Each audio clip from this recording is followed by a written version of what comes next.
Station Sub Inspector of Police Sri Mallikarjun Reddy. Let's welcome him honorably now into our midst. And we also have chief guest Sri Narsimha Nayak, baseball and jump rope district in charge. And we have guest of honors, that is none other than M. Jaisimha Reddy, our dearest principal and correspondent of Rainbow School. And we also invite guest of honor, our sir, PET sir, Rakesh sir. So, on this auspicious occasion of annual sports meet 2024-25, we are proud to invite our respected SSR Mallikarjun Reddy to address the gathering. Please, sir.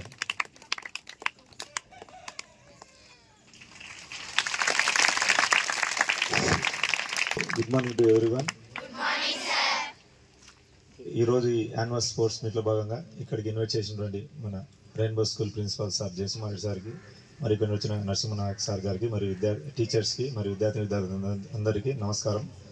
Thank you sir for giving this opportunity. అంటే యాక్చువల్గా మీరు ఇంతకుముందు మా స్టేషన్కి వచ్చారు. ఈ police కమరమేషన్ వీక్లో భాగంగా ఓపెన్ హౌస్ కండక్ట్ చేశాము. అంటే స్టేషన్ ఫంక్షనింగ్, అంటే పోలీస్ డ్యూటీస్ ఏమి, స్టేషన్ ఫంక్షనింగ్ ఏమి అని చెప్పి వచ్చారు కదా. ఓకే, అంటే అప్పుడు మా పోలీస్ డ్యూటీస్ ఏముంటాయని చెప్పి మీరు కూడా కొంతమంది క్వశ్చన్స్ రైజ్ చేశారు. కొంతమంది చాలా చాలా హ్యాపీగా ఉంది. అంటే చాలామంది తెలుసుకోవాలనే నాలెడ్జ్. అంటే మీరు ఇప్పుడు ఈ వయసులో ఇప్పటి నుంచే మీరు ఏదైనా, అంటే విద్యార్థులు ఖచ్చితంగా చట్టాల గురించి, పోలీసు గురించి, అంటే ప్రతి విషయం గురించి ఖచ్చితంగా తెలుసుకోవాలి. ఓన్లీ స్టడీస్ కాకుండా మీరు డైలీ అంటే యాక్టివిటీస్లో భాగంగా ఈ స్పోర్ట్స్ అండ్ గేమ్స్ ఉంటాయి. మనం డైలీ ఈవినింగ్ కానీ ఏదైనా కానీ ఒక యాక్టివిటీ చేసుకోవచ్చు. బట్ స్టడీ కూడా, అంటే నాలెడ్జ్, అంటే ఇక్కడ స్టేట్లో ఏం జరుగుతుంది, ఇండియా వైడ్ ఏం జరుగుతుంది, వరల్డ్లో ఏం జరుగుతుంది అనేది ఈ న్యూస్ ఉంటాయి. ఆల్రెడీ అందరూ చాలామంది స్మార్ట్ ఫోన్లు వాడుతుంటారు, న్యూస్ వస్తుంటాయి. ఈ న్యూస్ కూడా కవర్ చేస్తుండాలి. అంటే ఈ నాలెడ్జ్ రేపు ఫర్దర్ మీకు స్టడీస్లో ఎంతో ఉపయోగపడుతుంది. ఇప్పటి నుంచే మీరు ఆ విధంగా నాలెడ్జ్ ఇంప్రూవ్మెంట్ చేసుకుంటే రేపు ఫర్దర్ 10th ఇంటర్ డిగ్రీ అయిన తర్వాత ఫర్దర్ మీరు ఏదైనా ఉన్నత స్థాయికి వెళ్ళాలనుకుంటే, అంటే మీకు చాలా డ్రీమ్స్ ఉంటాయి, గోల్స్ ఉంటాయి. కొంతమంది ఐఏఎస్, ఐపీఎస్, ఇంకా డిఫరెంట్ సాఫ్ట్వేర్ కానీ, ఇంజనీర్ కానీ, మేబీ ఏదైనా కానీ. బట్ అక్కడికి వెళ్ళాలన్నా మనకు నాలెడ్జ్ ఉండాలి. ఏ ఎగ్జామ్ అయినా ఏదైనా ఖచ్చితంగా ఇంటర్వ్యూ అనేది ఉంటుంది. ఇంటర్వ్యూకి మెయిన్ ఇంగ్లీష్ ఉండాలి. అంటే మీరు ఆల్రెడీ అంతా ఇప్పుడుండే ఎంత ఇంగ్లీష్ మీడియం కాబట్టి ఇంగ్లీష్లో ప్రాబ్లం ఉండదు, మీరు మాట్లాడతారు, అన్నీ చేస్తారు. బట్ నాలెడ్జ్ అనేది ఇంపార్టెంట్. అంటే మొత్తం నాలెడ్జ్ అనేది ఓన్లీ స్టడీ చదువుతో ఒకటే కాదు, అంటే ఏం జరుగుతుందని తెలుసుకోవాలి. అన్ని నాలెడ్జ్ ఉంటేనే నాలెడ్జ్ ఈజ్ పవర్. కాబట్టి నాలెడ్జ్ తెలుసుకోండి ఖచ్చితంగా. అంటే ఈ వయసు నుంచే మీరు 10th ఇంటర్ డిగ్రీ ఖచ్చితంగా అంతా ఎక్కడ ఏ స్టడీ చదువుతున్నా కూడా ఖచ్చితంగా నాలెడ్జ్ తెలుసుకోవాలి. చెప్తుంటారా నాలెడ్జ్ క్లాసెస్? జీకే అంటారు, జనరల్ నాలెడ్జ్ ఉంటాయి, క్లాసెస్ ఉంటాయి కదా. అంటే సార్ వాళ్ళు చెప్పేది కాకుండా మీరు కూడా ఐడియా పెట్టుకోవాలి. సెల్ ఫోన్ యూజ్ చేసిన వాళ్ళంతా తెలుసు కదా, సెల్ ఫోన్లు వస్తుంటాయి, న్యూస్ వస్తుంటాయి, Dailyhunt news, way two SMS news, లేకుంటే న్యూస్ పేపర్స్ వస్తుంటాయి. న్యూస్ పేపర్స్ అంటే మనకు ఎక్కువ ఇక్కడ తెలుగు పేపర్స్ వస్తుంటాయి. ఇంగ్లీష్ పేపర్స్ రీడ్ చేస్తుండాలి. మీ కమ్యూనికేషన్ స్కిల్తో పాటు నాలెడ్జ్ కూడా పెరుగుతుంది. కాబట్టి స్టడీ ఒకటే కాదు, ఖచ్చితంగా యాక్టివిటీస్ ఈ విధంగా స్కూల్స్ ఈ విధంగా స్పోర్ట్స్ యాన్యువల్ మీట్స్ కండక్ట్ చేస్తున్నందుకు చాలా హ్యాపీగా ఉంది. ఎందుకంటే ఖచ్చితంగా మనము ఫిజికల్గా స్ట్రాంగ్ ఉంటేనే ఏదన్నా కానీ మెంటల్గా చేయగలుగుతాము. ఫిజికల్ యాక్టివిటీస్లో భాగంగా ఖచ్చితంగా మీరు డైలీ వాకింగ్ కానీ, రన్నింగ్ కానీ, చిన్నపిల్లంతా ఈ వయసు మీరు 30 years వరకు వాకింగ్ చేయొచ్చు, రన్నింగ్ చేయొచ్చు. 30 years 40 years కూడా రన్నింగ్ చేస్తున్నారు. రన్నింగ్ చేయొచ్చు, స్విమ్మింగ్ నేర్చుకోవచ్చు. స్విమ్మింగ్ వస్తే అందరికీ నేర్పించారు ఇక్కడే సార్ వాళ్ళు? ఓకే, ఎనీవే ఎట్టైనా కానీ నేర్పించచ్చు. లేకుంటే మనమైనా ఖచ్చితంగా స్విమ్మింగ్ అనేది నేర్చుకోవాలి. రేపొద్దున ఫర్దర్ ఎక్కడైనా వెళ్తుంటారు, టూర్కి వెళ్తుంటారు, ఎక్కడన్నా వాటర్లో దిగుతారు. కొంతమంది ఈత వచ్చు, కొంతమంది స్విమ్మింగ్ వస్తుంది, కొంతమందికి రాదు. రానోళ్ళు కూడా దిగాలని చూస్తారు. స్విమ్మింగ్ వస్తే ఎలాంటి ప్రాబ్లం ఉండదు. ఖచ్చితంగా గేమ్స్ కూడా నేర్చుకోవాలి. క్రికెట్ ఒకటే కాదు, మనకు ఎక్కువ తెలిసినది క్రికెటే. క్రికెట్ కాకుండా మనకు separate sir baseball Narasimha Nayak sir ఉన్నారు కదా. అంటే డిఫరెంట్ చాలా ఉన్నాయి sports and games. Only cricket main, అంటే ఎక్కువ ఆడేది క్రికెటే. మన ఇండియాలో ఎక్కువ బాగా అందరికి తెలిసిన గేమ్ ఏంటంటే క్రికెట్. క్రికెటే కాకుండా చాలా ఉంటాయి, కబడ్డీ ఉంటాయి, volleyball, football, chess mind game, chess నేర్చుకోవాలి. సెటిల్ ఉంటాయి. లేడీస్ తెలుసు కదా, చాలా మంది ఉన్నారు. ఎవరు? పివి సింధు, సైనా నెహ్వాల్, సానియా మిర్జా, వీళ్ళంతా ఏ ప్లేయర్స్? వీళ్ళు బ్యాడ్మింటన్, టెన్నిస్ ప్లేయర్స్. అంటే డిఫరెంట్. లేడీస్ మన అమ్మాయిలు కానీ చాలా గేమ్స్ ఉంటాయి, ఖచ్చితంగా నేర్చుకోవాలి. కొంతమందికి స్టడీ ఒకటే కాదు, స్టడీతో పాటు ఈ విధంగా వెళ్ళిపోవచ్చు. ఈ విధంగా గేమ్స్లో కూడా మీరు స్టేట్ వైడ్, ఇండియా వైడ్ కూడా ఆడొచ్చు. ఆల్రెడీ సార్ చెప్తుంటారు మీకు, ఆల్రెడీ పీటీ సార్ ఉన్నారు కదా, చెప్తుంటారు. మనం చదువు ఒకటే కాదు, చదువు అనేది ఖచ్చితంగా మనము లైఫ్లో ఎదగడానికి తప్ప ఉంటుంది, అన్నిటికి వస్తుంది. బట్ స్పోర్ట్స్లో కూడా మీరు అదొక జాబ్ అనేది ఓన్లీ జాబ్ అంటే only IAS, IPS, government job, software engineer కాకుండా ఖచ్చితంగా ఈ విధంగా క్రీడల్లో కూడా రాణిస్తే ఖచ్చితంగా ఉన్నత స్థాయికి వెళ్తారు. అలాంటి వాళ్ళు ఉంటారు. బట్ ఎవరైనా ఎక్కువ యాక్టివిటీస్లో ఎవరైతే బాగా పార్టిసిపేట్ చేస్తారో అలాంటి గేమ్ వెళ్ళండి. చదువుతో పాటు స్పోర్ట్స్ కూడా ఖచ్చితంగా వెళ్ళాలని కోరుకుంటున్నాను. ఈ మంచి అవకాశం ఇచ్చినటువంటి స్కూల్ యాజమాన్యానికి అందరికీ ధన్యవాదాలు. Thank you.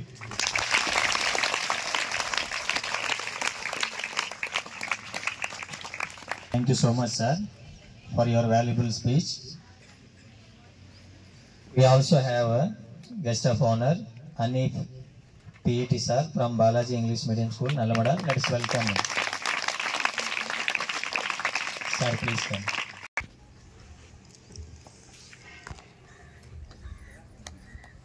We have Sri Narsimha Nayak, baseball and jump rope district in charge, to speak with us and encourage us further. Please come. Good morning అందరికీ. ఈ స్పోర్ట్స్ మీట్ ఇక్కడ జరుపుకున్నందుకు మరియు ఈ అచీవ్మెంట్ సాధించిన విద్యార్థులకు మెడల్స్ ఇవ్వడానికి ఇక్కడ గెస్ట్గా పిలిచినందుకు నాకు చాలా సంతోషంగా ఉంది. ఎందుకంటే నేను చిన్నప్పటి నుంచి కూడా ప్రైవేట్ స్కూల్లో కాకుండా గవర్నమెంట్ స్కూల్లో చదివి నేను ఎప్పుడు స్టడీస్లో బ్యాక్ బెంచ్ స్టూడెంట్ అనమాట. అంటే నిజంగా ఇంటర్మీడియట్ వరకు నాకు బస్ అనే స్పెల్లింగ్ కూడా వచ్చేది కాదు. అలాంటి స్టడీ అనమాట, అలాంటి స్కూల్. అంటే అక్కడ తప్పు నాది కాదు, మా పేరెంట్స్ కాదు, అక్కడ ఉన్న సౌకర్యాలు. 10th క్లాస్ వరకు నేను చదువుకున్న, 10th క్లాస్ 6th నుంచి 10th క్లాస్ వరకు చదివేటప్పుడు నాకు ఇంగ్లీష్ టీచర్ లేరు, మ్యాథ్స్ టీచర్ లేరు, హిందీ టీచర్ లేరు. కానీ ఈరోజు మీ ముందు ఒక గెస్ట్ లాగా వచ్చానంటే నిజంగా నేను చాలా గర్వపడుతున్నా. బికాస్ ఆఫ్ అది నేను స్పోర్ట్స్ ఈవెంట్లో నేను సాధించిన నా యొక్క గుర్తింపు ఇక్కడికి తీసుకురావడానికి దోహదపడింది అనమాట. అలా నేను చిన్నప్పటి నుంచి నేను స్పోర్ట్స్, నాకు ఒక ఆట ఆడడం తప్ప నాకు ఏది తెలియదు అనమాట. నాకు ఏది తెలియదు. ఇంత అచీవ్మెంట్ రావడానికి మెయిన్ కారణం, ఇంతవరకు మన ముందు ఒక గెస్ట్ లాగా వచ్చి మన ఎస్ఐ సార్ ఉన్నారు కదా, ఎస్ఐ సార్ లాంటి వాళ్ళు నేను చదివిన స్కూల్లో ఆ మండల హెడ్ క్వార్టర్స్లో ఒక ఎస్ఐగా వచ్చి వాళ్ళు నన్ను గుర్తించి, నా ప్రతిభని గుర్తించి ఆర్థికంగా అన్ని విధాలుగా నాకు సపోర్ట్ చేసి ఒక ఇంటర్నేషనల్ స్టాండర్డ్ లెవెల్లో వరకు నాకు ఫైనాన్షియల్ సపోర్ట్గా పోలీస్ డిపార్ట్మెంట్ నుంచి నాకు దగ్గర 16 లక్షల వరకు ఆర్థిక సాయం పోలీస్ డిపార్ట్మెంట్ నుంచి నాకు అందిందనమాట. ఆ ఆర్థిక సాయం అందడం వల్లనే ఈరోజు నేను ఈ స్థాయిలో ఉన్నా. నిజంగా ఈ అవకాశం ఇచ్చిన రెయిన్బో స్కూల్ మేనేజ్మెంట్కు మరియు నిజంగా నేను చాలా గర్వపడుతున్నా. మామూలు చెప్తుంటారు పోలీసు వాళ్ళంటే ఏ ఉద్దేశం ఉంది చెప్పండి సొసైటీలో, తెలుసా మీకు? పోలీసు వాళ్ళంటే న్యాయం అన్యాయం అనేది లేకుండా మామూలు చెప్తుంటారు, ఎవరి పలుకుబడి ఎవరు డబ్బు ఉంటే వాళ్ళకి న్యాయం చేస్తుంటారు అని చెప్తుంటారు. కానీ అది అవాస్తవం. ఎందుకంటే ఈరోజు మీ ముందు నిలబడి ఉన్నారంటే నేను ఒక పేద విద్యార్థిని. అంటే మా అమ్మ నాన్న వచ్చి వ్యవసాయం చేసేవాళ్ళు అనమాట, చదువు రాని వాళ్ళు. బట్ మా ఇంట్లో పిహెచ్డి చేసిన వాళ్ళు కూడా, నా తమ్ముడు పిహెచ్డి, మా బ్రదర్ వచ్చి పీజీ చేశారు, నేను కూడా పీజీ చేశాను. బట్ చదువు పరంగా మాకు సపోర్ట్ చేశారు కానీ ఫైనాన్షియల్గా నాకు సపోర్ట్ లేదన్నమాట స్పోర్ట్స్లో. ఆ ఘనత వచ్చి పోలీస్ డిపార్ట్మెంట్కే చెందుతుంది. కాబట్టి ఎప్పుడు పోలీస్ డిపార్ట్మెంట్ అంటే ఆ విధంగా కాకుండా ఇలా కూడా హెల్ప్ చేస్తుంటారు ఖచ్చితంగా. ఎందుకంటే ప్రతిభ ఉన్న వాళ్ళకి ఖచ్చితంగా హెల్ప్ చేస్తున్నారు. ఇప్పటికీ నాకు ఫస్ట్ ఫైనాన్షియల్ సపోర్ట్ చేసిన ఒక వ్యక్తి Sivaramudu sir, CI, present working of Mudigubba circle. ఆ సార్తో పాటు జీటీ నాయుడు అని CI, Sivaramudu sir, Nagendra Prasad sir, వాళ్ళంతా నాకు ఆర్థికంగా నాకు సహాయం చేసినారు. నిజంగా వాళ్ళకి నేను చాలా రుణపడి ఉంటాను. నేను ప్లస్ కుటుంబం అంతా చాలా రుణపడి ఉంటారు. నిజంగా నేను చాలా హ్యాపీ ఈరోజు ఇంతగా ఉన్నంటే. నేను నేషనల్ లెవెల్లో silver medallist in softball and cricket and table tennis. నేను చెప్పాను ఇంతకుముందు నేను బ్యాక్ బెంచ్ స్టూడెంట్ అని. బట్ నేను ఒక గవర్నమెంట్ సర్వెంట్గా నేను వర్క్ చేస్తున్నా అంటే ఆ గ్రేట్ వచ్చి స్పోర్ట్స్ సర్టిఫికేట్. నేను ఎంట్రన్స్ ఎగ్జామ్ రాస్తే 150 మార్క్స్ ఎంట్రన్స్ ఎగ్జామ్ రాస్తే 18 మార్క్స్ వచ్చినాయి, 18 మార్క్స్ వచ్చినాయి. బట్ మెరిట్ లిస్ట్ లో నాకు 3rd ర్యాంక్. 18 మార్క్స్ కి ఎవరైనా జాబ్ వస్తుందంటే నమ్మగలుగుతారా? నేను ఏదో చెప్పి వెళ్ళిపోవడం కాదు.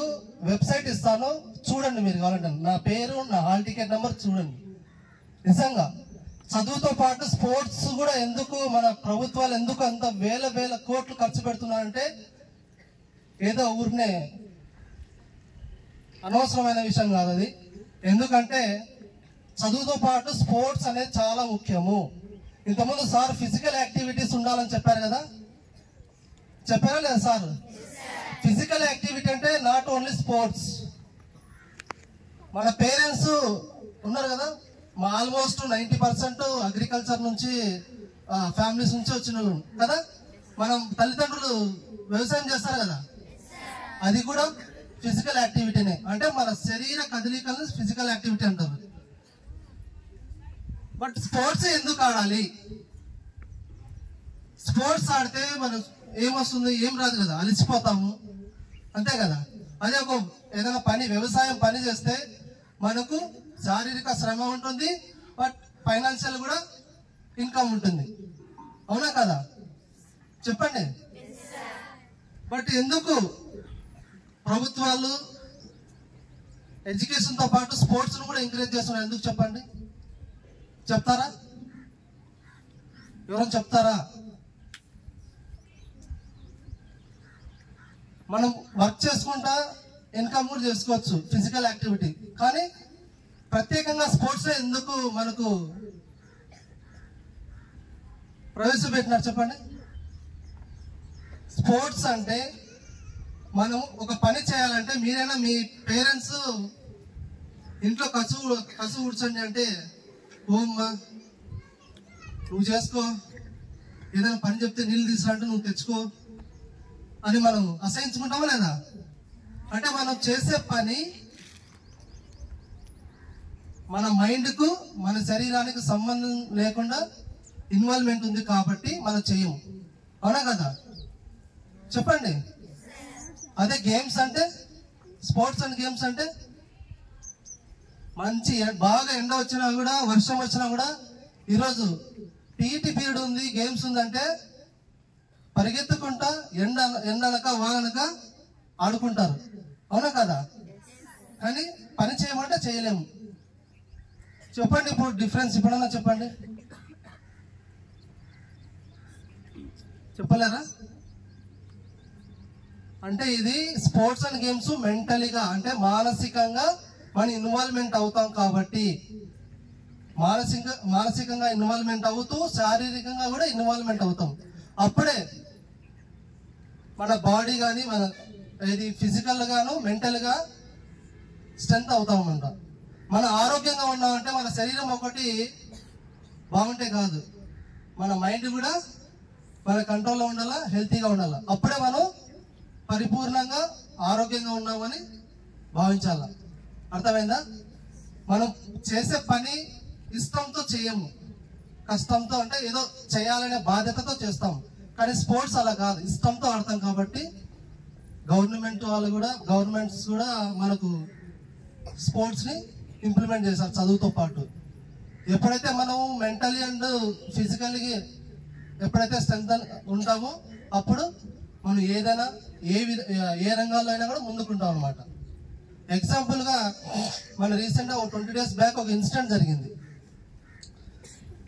పంజాబ్ లో సంగ్రూర్ అనే డిస్ట్రిక్ట్ హెడ్ క్వార్టర్స్ లో sub junior national championship last 20 days back జరగాల్సింది. బట్ అక్కడ నార్త్ సైడ్ ఎగ్జామ్స్ ఉన్నాయని చెప్పేసి అన్ఎక్స్పెక్టెడ్ గా పోస్ట్ పోన్ చేయడం జరిగింది అనమాట. అప్పుడు మన ఆంధ్రప్రదేశ్ నుంచి టీం వెళ్ళింది. ఆంధ్రప్రదేశ్ నుంచి మన అనంతపురం డిస్ట్రిక్ట్ నుంచి 2 అబ్బాయిలు 1 అమ్మాయి వెళ్ళారు. అబ్బాయిలు వచ్చి నల్లమడ ఆశ్రమ పాఠశాల నుంచి బాయ్స్, ముదిగుబ్బ నుంచి ఒక ప్రైవేట్ స్కూల్ నుంచి ఒక అమ్మాయి వెళ్తే హైదరాబాద్ దాటిన తర్వాత ఖమ్మం అనుకుంటా, ఖమ్మం దాటిన తర్వాత తెలిసింది పోస్ట్ పోన్ చేశారని. అప్పుడు ట్రైన్లో ఉన్న వాళ్ళందరూ ఏ డిస్ట్రిక్ట్ నుంచి వచ్చారో వాళ్ళందరూ డిస్పాచ్ అయిపోండి, బ్యాక్ వెళ్ళిపోండి అని చెప్పి అనౌన్స్మెంట్ చేశారు. అప్పుడు ఒక స్టేట్ టీం అంటే ఒక డిస్ట్రిక్ట్ నుంచి ఒక రారనమాట, అన్ని డిస్ట్రిక్ట్ నుంచి వస్తాయి. కాబట్టి ఎవరెవరు డిస్ట్రిక్ట్ నుంచి ఎవరెవరు వచ్చారో వాళ్ళు డిస్పాచ్ అయిపోతారు. అదేవిధంగా మన డిస్ట్రిక్ట్ నుంచి వెళ్ళిన 3 విద్యార్థులు, బాయ్స్ తో పాటు ఎవరు వెళ్ళలేదు, గర్ల్స్ తో పాటు వాళ్ళ పేరెంట్ వెళ్ళారు. ఆ పేరెంట్ పిహెచ్డి క్యాండిడేట్, బట్ ఏదో జాబ్ చేస్తుంటాడు. బట్ నేను చెప్పాను, వాళ్ళు వచ్చి నేను వరంగల్లో దిగండి సార్ అని చెప్పాను. వరంగల్లో దిగండి అంటే వరంగల్ నుంచి అనంతపురం డైరెక్ట్ ట్రైన్ ఉందనమాట. బట్ అక్కడ దిగలేదు, ఖమ్మంలో దిగేశారు. ఎవరు ఆ గర్ల్స్, ఒక అమ్మాయి వాళ్ళ పేరెంట్ దిగిపోయినారు, బాయ్స్ దిగలేదు. వాళ్ళు వరంగల్లో దిగమంటే వరంగల్లో దిగారు. ఖమ్మం నుంచి డైరెక్ట్ ట్రైన్స్ లేదు, హైదరాబాద్ లేకపోతే వరంగల్కి వచ్చి ఎక్కాలి. కానీ అతను ఖమ్మంలో దిగేసి హైదరాబాద్ వెళ్ళాల్సిన ట్రైన్ ఎక్కకోకుండా మహారాష్ట్ర వెళ్ళే ట్రైన్ ఎక్కేసినారు. 1.5 day జర్నీ చేసేసినారు, మహారాష్ట్ర వెళ్ళిపోయారు అన్నమాట. బట్ వీళ్ళు అబ్బాయిలు వచ్చి డైరెక్ట్ ట్రైన్ ఎక్కేసి అనంతపురంకి వచ్చేసారు. వీళ్ళు కూడా ఒక చిన్న పదం కూడా చదివేకి రాదు, గవర్నమెంట్ స్కూల్లో చదువుతున్న పిల్లలు. బట్ వాళ్ళు కరెక్ట్గా వచ్చారు. బట్ ఒక పేరెంట్గా ఒక పిహెచ్డి చేసి పేరెంట్గా వెళ్ళి కనీసం ట్రైన్ ఎక్కడ వెళ్తుంది అనేది తెలియకుండా ఎక్కేశారు అనమాట. 2 days జర్నీ చేసి మళ్ళీ రిటర్న్ వచ్చారు.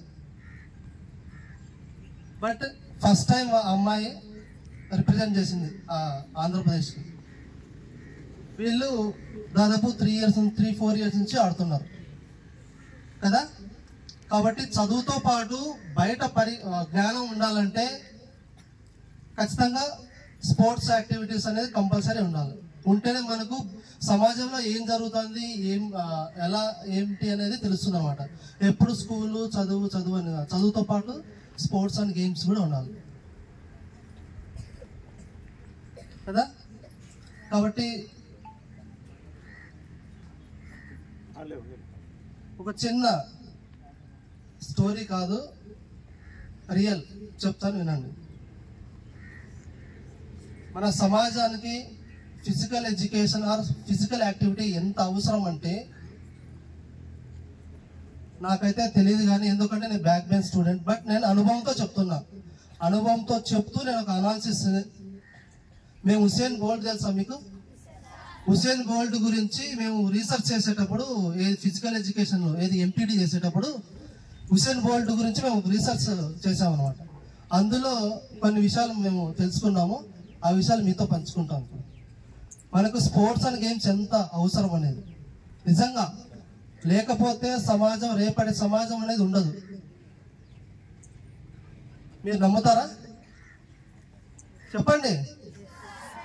చదువుతో పాటు పెద్దలు ఎందుకు చదువుతో పాటు గేమ్స్ అండ్ స్పోర్ట్స్ అని చెప్పారంటే వాస్తవానికి అది నిజంగా ముందు చూపు ఆలోచన అనమాట. ఖచ్చితంగా మనం నమ్మాల్సిందే ఆ విషయంలో. ఎందుకంటే ఒక హ్యూమన్కి, మానవునికి ఫిజికల్ యాక్టివిటీ ఎప్పటి నుంచి స్టార్ట్ అవుతుంది చెప్పండి? చెప్తారా? ఏ క్లాస్ అమ్మాను? 8th. తెలుసా ఎప్పటి నుంచి స్టార్ట్ అవుతుంది? ఒక మనిషికి ఫిజికల్ యాక్టివిటీ ఎప్పటి నుంచి స్టార్ట్ అవుతుంది అంటే కదలికలు, మన శరీరం కదలికలు. From child on. కరెక్టేనా? కరెక్టేనా? చెప్పండి. Yes, sir. When we are in womb, in our mother's womb. Yes కదా. మన పుట్టక ముందు నుంచి అంటే మన యొక్క తల్లి గర్భంలో మన యొక్క రూపం దాల్చినప్పటి నుంచి చనిపోయేంత వరకు ఫిజికల్ యాక్టివిటీ అనేది కంపల్సరీ. ఫిజికల్ యాక్టివిటీ ఎప్పుడైతే స్టాప్ అవుతుందో మన లైఫ్ ఎండ్ కదా. కాబట్టి మనకు స్పోర్ట్స్తో పాటు ఫిజికల్ యాక్టివిటీ చాలా అవసరం. ఎందుకంటే ఒక చిన్న ఎగ్జాంపుల్ చెప్తా. మనం చదువుకుంటున్నాం కదా, రాజ్యాల గురించి, రాజకీయాల గురించి, గతం గురించి, రాజుల గురించి చదువుకుంటున్నాం కదా. అలా రాజుల కాలంలో అంటే హ్యూమన్, మన భూమి మీద హ్యూమన్స్ అనేది అంటే మానవులు ఎప్పటి నుంచి వచ్చినారో అప్పటి నుంచి ఇప్పటి వరకు ఏ విధంగా ఉండేదంటే physical activity and sports and games. Like ఇప్పుడు మనం ఒక ఫ్యాషన్గా స్పోర్ట్స్ అండ్ గేమ్స్ అని మనం పెట్టుకున్నాం అనమాట. రాజుల కాలం తెలుసు కదా, రాజులు. ఆ రాజులు వాళ్ళ రాజ్యాన్ని కాపాడుకోవడం కోసము కొంతమంది ఫిజికల్ గా ట్రైన్ చేసి యుద్ధంలో గెలవడం కోసం ఫిజికల్ గా ట్రైన్ చేసి సిద్ధపరిచేవాళ్ళు. అవునా కదా? కదా, వాళ్ళ రాజ్యాన్ని వేరే రాజ్యాలతో పోటీ పడి గెలిచి వాళ్ళ రాజ్యం యొక్క ఔన్నత్యాన్ని పెంపొందించుకోవడం కోసము ఫిజికల్ యాక్టివిటీస్ లైక్ స్పోర్ట్స్ అలా ట్రైన్ చేసేవాళ్ళు. అవునా కదా? దాని తర్వాత జనరేషన్ ఎవరంటే ఎవరు చెప్పండి? మన రాజకీయ వ్యవస్థ వచ్చింది కదా.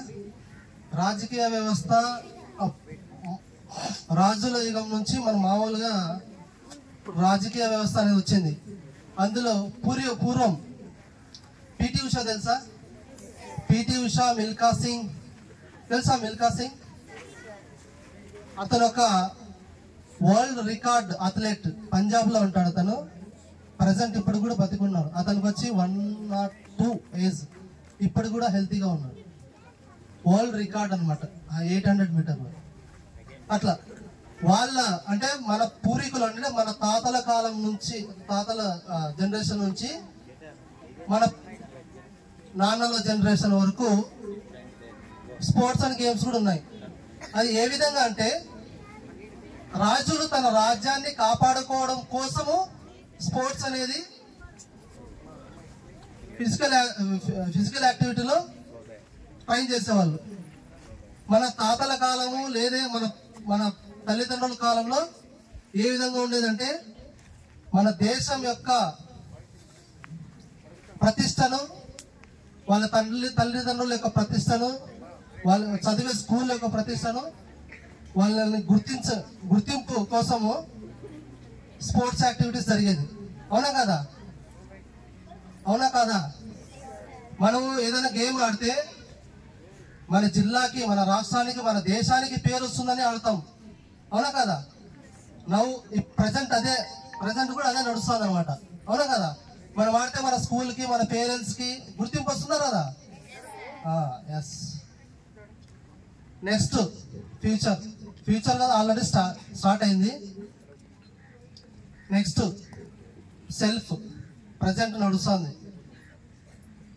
ఇలా మన దేశంకి పేరు తీసుకురావడం కాకుండా ఒక రాజ్యాన్ని గుర్తింపు తీసుకురావడం అనే దాన్ని కాకుండా ప్రజెంట్ సెల్ఫ్ అనమాట. ఏదైనా స్పోర్ట్స్ అండ్ గేమ్స్ లో లైక్ ఎగ్జాంపుల్ నేనే ఈరోజు నేను మెడలిస్ట్ కాబట్టి నాకు జాబ్ వచ్చింది. ఇన్కమ్ వస్తుందా లేదా? ప్రజెంట్ అదే జరుగుతుంది. స్పోర్ట్స్ అండ్ గేమ్స్ ఆడడం వల్ల నాకు సర్టిఫికేట్ వచ్చింది. సర్టిఫికేట్ రావడం వల్ల నాకు జాబ్ వచ్చింది. దీనికోసం కాకపోయినా ఫ్యూచర్ ఆల్రెడీ స్టార్ట్ అయింది. రాజ్యాలు కాపాడుకోవడం కోసం కాకపోయినా దేశము రాష్ట్రము వాళ్ళ యొక్క గుర్తింపు కోసం కాకపోయినా ఇన్కమ్ సోర్స్ ప్రజెంట్ ఎగ్జాంపుల్ లేని అలా కాకపోయినా రేపు పొద్దున మనం హెల్తీగా ఉండాలంటే కంపల్సరీగా ప్రతిరోజు 1 గంట సేపు ఫిజికల్ యాక్టివిటీస్ అనేది కంపల్సరీ ఉండాలన్నమాట. అది అవునా కాదా? కదా. అమ్మాయి చాలా చిన్న ఏజ్లో స్పెక్స్ పెట్టుకుంటున్నారు. ఓవర్ లోడ్ అంటే ఎక్కువ వాళ్ళు ఉన్న ఏజ్ కన్నా ఎక్కువ హెవీగా బాడీ హెవీగా ఉండడము, ఏదో ఒక అనారోగ్య సమస్యలు. అవునా కాదా? ఎందుకు చెప్పండి? మన తాతల కాలం నుంచి మన పేరెంట్స్ వరకు మన తల్లిదండ్రుల కాలం నుంచి అప్పుడు ఏది లేదనమాట. సాల్ట్ ఏదో కొర్రలు, జొన్నలు, రాగులు అవి మాత్రం తిని గంజి తాగి తిని బతికేటోళ్ళు అనమాట. కానీ వాళ్ళు 100 సంవత్సరాలు బతికేవాళ్ళు. కానీ మనము ఆ లైఫ్ 100 సంవత్సరాల్లో కూడా యువకులుగా ఉండేవాళ్ళు. బట్ ఇప్పుడు మన లైఫ్ టైం ఎంత చెప్పండి? 60 అయితే మహా, 60 అయితే ఓవర్. అవునా కాదా? ఎందుకు చెప్పండి? అప్పటి కాలంలో రాగులు లీస్ట్ కౌంట్ చేయొచ్చు వాళ్ళు తినే ఫుడ్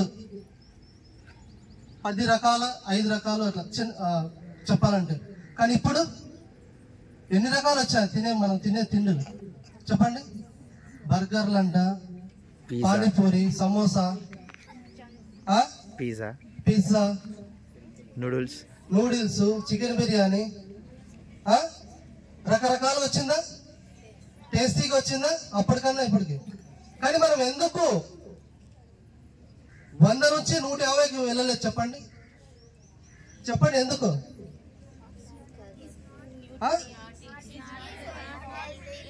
కదా. మనం తినే ఫుడ్ ప్రతిదీ కల్తీ. ఒకప్పుడు గాలి నీరు ఉచితంగా వచ్చేదంట అని చెప్పేటోళ్ళు. ఇప్పుడు ఆ వాస్తవం అది నిజంగా అంటే చెప్తున్నా. మనం పీల్చే గాలి ప్యూర్గా ఉండదు, తాగే నీరు కూడా సురక్షితంగా లేదు ఇప్పుడు. అవునా కాదా? కాబట్టి మనం తీసుకున్న ఫుడ్, తాగే నీరు, పీల్చే గాలి ప్రతిదీ కలుషితం. కాబట్టి మన ఆరోగ్యం కాపాడుకోవడం కోసమైనా కంపల్సరీగా ఎవ్రీడే డైలీ సెల్ఫ్ మీ అంతకు మీరే, ఎవరు చెప్పుకోకపోయినా కూడా మీ అంతకు మీరే 1 గంట సేపు అయినా గేమ్స్ అండ్ స్పోర్ట్స్ ఏదో మీ ఇష్టం వచ్చిన గేమ్ ఆడితే నిజంగా అంటే మనం 0 to 14 years లోపల మనం స్పోర్ట్స్ అండ్ గేమ్స్ మీద పెట్టే ఎఫెక్ట్ మన లైఫ్ని డిసైడ్ చేస్తుంది అన్నమాట. నిజంగా ఇప్పుడు మీకు మొబైల్స్ అందరి దగ్గర ఉంటాయి కదా, ఇంటర్నెట్ ఉంటుంది కదా, మీరు కావాలంటే చెక్ చేసుకోండి. స్పోర్ట్స్ పర్సన్స్, నాన్ స్పోర్ట్స్ వాళ్ళు ఒక లైఫ్ టైం చూడండి, మినిమం 5 years డిఫరెన్స్ ఉంటుంది. అంటే 100% అని చెప్పట్లేదు, బట్ అది రీసెర్చ్ లో తేలింది అనమాట. కాబట్టి మనం ఆరోగ్యంగా ఉండడం కోసమైనా ప్రజెంట్ ఇలా మెడల్ కోసము, సర్టిఫికెట్ కోసము, రాజ్యాల కోసం కాకపోయినా మన రేపటి భవిష్యత్తుని మనము మన నెక్స్ట్ తరానికి ఇవ్వాలంటే మనం ఫస్ట్ ఆరోగ్యంగా ఉండాలి. ఆ ఆరోగ్యం ఎక్కడ దొరుకుతుందంటే పోనీ మనం ఫిజికల్ యాక్టివ్ అంటే మనం నాగలి పట్టుకొని ఎద్దులు. కాబట్టి కనీసం మనం ఇష్టంగా మనం రోజుకు 1 గంట అయినా కంపల్సరీ గేమ్స్ అండ్ స్పోర్ట్స్ ఆడితే నేను చాలా హ్యాపీగా ఫీల్ అవుతా. నెక్స్ట్ మీ వంతు మీరు నెక్స్ట్ జనరేషన్ మన భారతదేశానికి మంచి భవిష్యత్తుని, మంచి ఆరోగ్యకరమైన పౌరుల్ని అందించే యొక్క బాధ్యత ఈ సభ ముందు మీరు ఖచ్చితంగా ప్రతి ఒక్కరు తీసుకోవాలని ఈ అవకాశం ఇచ్చిన రెయిన్బో ప్రిన్సిపల్ సార్కు మరియు ఎస్ఐ సార్కు ధన్యవాదాలు తెలుపుకుంటున్నాను. Important person, that is our PET sir, to speak few words, followed by distribution of medals and certificates. I call PET sir to speak few words.